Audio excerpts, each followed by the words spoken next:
Jane Eyre, Chapter 9, Part 2. Household matters were not scrutinized into. The cross housekeeper was gone, driven away by fear of infection. Her successor, who had been the matron at Loughton Dispensary, unused to the ways of her new abode, provided with comparative liberality.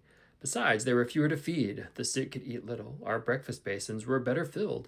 When there was no time to prepare a regular dinner, which often happened, she would give us a large piece of cold pie or a thick slice of bread and cheese, and this we carried away with us to the wood, where we each chose the spot we liked best and dined sumptuously. My favorite seat was a smooth and broad stone rising white and dry from the very middle of the beck, and only to be got at by wading through the water, a feat I accomplished barefoot.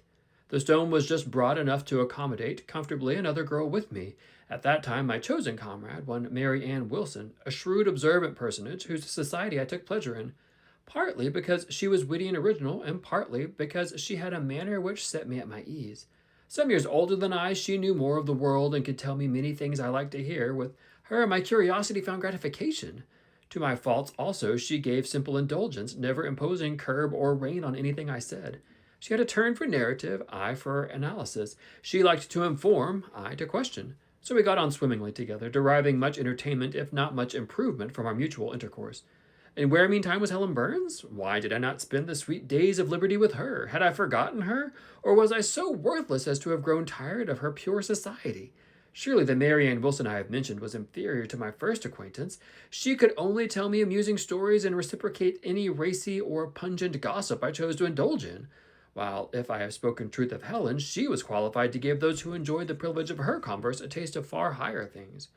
True, reader, I knew that I felt this, and though I am a defective being with many faults and few redeeming points, yet I never tired of Helen Burns, nor ever ceased to cherish for her a sentiment of attachment as strong, tender, and respectful as any that ever animated my heart.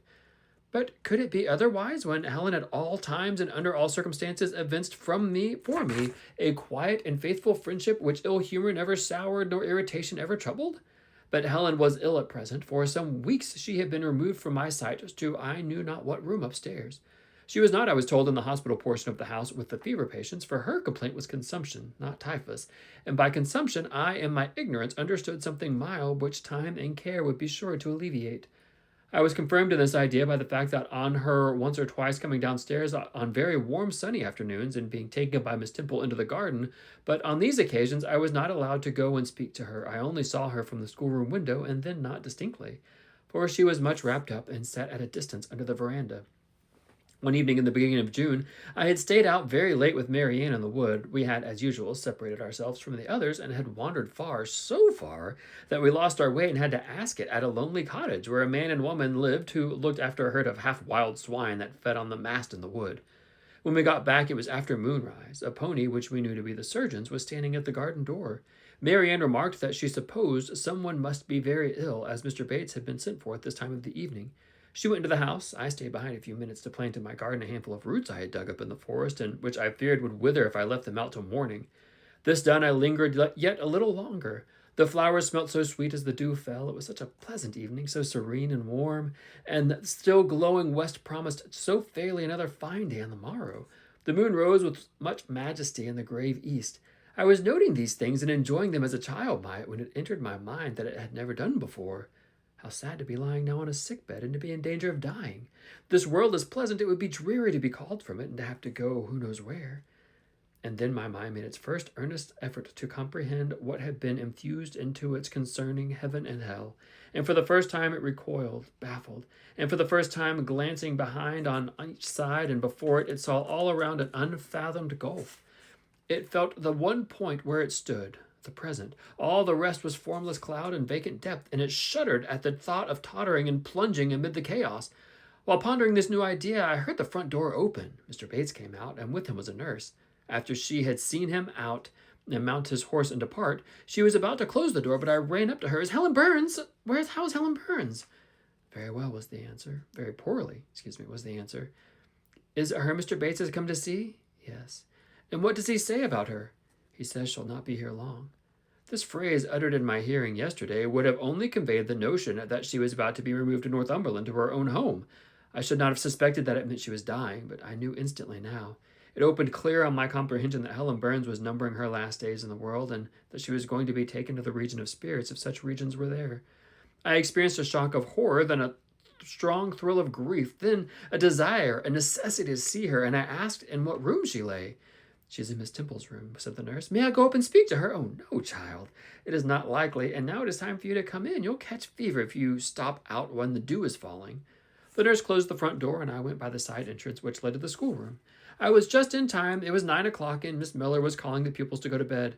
It might be 2 hours later, probably near 11, when I, not having been able to fall asleep and deeming from the perfect silence of the dormitory that my companions were all wrapped in profound repose, rose softly, put on my frock over my nightdress, and without shoes crept from the apartment and set off in quest of Miss Temple's room. It was quite at the other end of the house, but I knew my way, and the light of the unclouded summer moon entering here and there at passage windows enabled me to find it without difficulty. An odor of camphor and burnt vinegar warned me when I came near the fever room, and I passed its door quickly, fearful lest the nurse who sat up all night should hear me.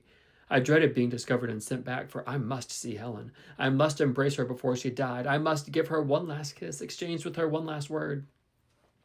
Having descended a staircase, traversed a portion of the house below, and succeeded in opening and shutting without noise 2 doors, I reached another flight of steps. These I mounted, and then just opposite to me was Miss Temple's room.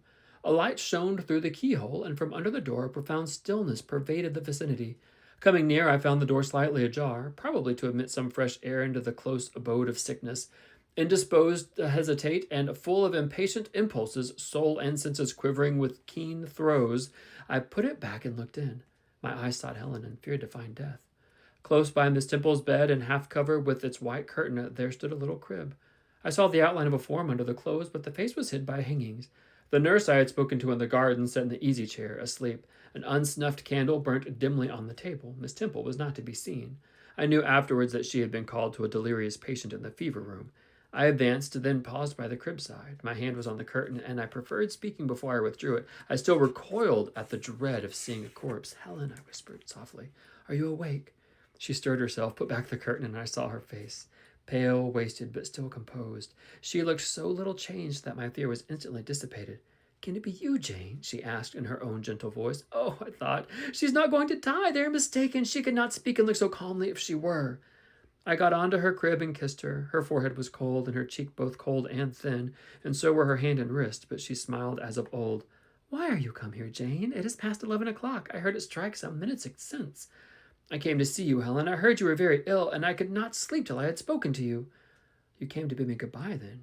You were just in time, probably. Are you going somewhere, Helen? Are you going home? Yes, to my long home, my last home. No, Helen, I stopped, distressed. While I tried to devour my tears, a fit of coughing seized Helen. It did not, however, wake the nurse. When it was over, she lay some minutes exhausted. Then she whispered, Jane, your little feet are bare. Lie down and cover yourself with my quilt. I did so. She put her arms over me, and I nestled close to her. After a long silence, she resumed, still whispering, I am very happy, Jane, and when you hear that I am dead, you must be sure and not grieve. There is nothing to grieve about. We all must die one day. The illness which is removing me is not painful. It is gentle and gradual. My mind is at rest. I leave no regret to much. I have only a father, and he is lately married and will not miss me. By dying young, I shall escape great sufferings. I had not qualities or talents to make my way very well in the world. I should have been continually at fault. But where are you going, Helen? Can you see? Do you know? I believe. I have faith. I am going to God. Where is God? What is God?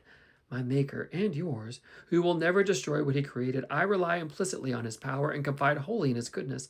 I count the hours till that eventful one arrives which shall restore me to him, reveal him to me. You are sure, then, Helen, that there is such a place as heaven, and that our souls can get to it when we die? I am sure there's a future state. I believe God is good. I can resign my immortal parts to him without any misgiving. God is my Father. God is my friend. I love him. I believe he loves me. And shall I see you again, Helen, when I die? You will come to the same region of happiness, be received by the same mighty universal parent, no doubt, dear Jane. Again I questioned, but this time only in thought, where is that region? Does it exist? And I clasped my arms closer around Helen and seemed dearer to me than ever. I felt as if I should never let go. I lay with my face hidden on her neck. Presently she said to me in the sweetest tone, How comfortable I am. That last fit of coughing has tired me a little. I feel I could sleep, but don't leave me, Jane. I like to have you near me. I'll stay with you, dear Helen. No one shall take me away. Are you warm, darling? Yes. Good night, Jane. Good night, Helen. She kissed me, and I her, and we both soon slumbered.